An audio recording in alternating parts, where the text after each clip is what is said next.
ভাই এগুলো আটকে রাখছেন কেন বলেন?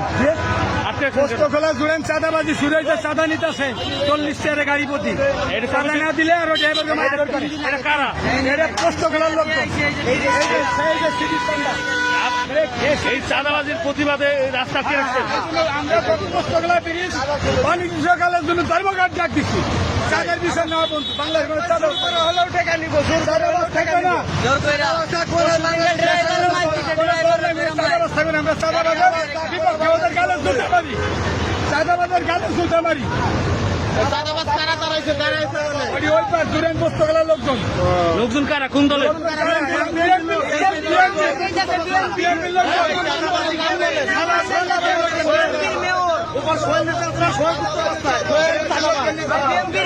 বিএমপির বলে কোন মেয়র এখানে আইছে? ওই মেয়রের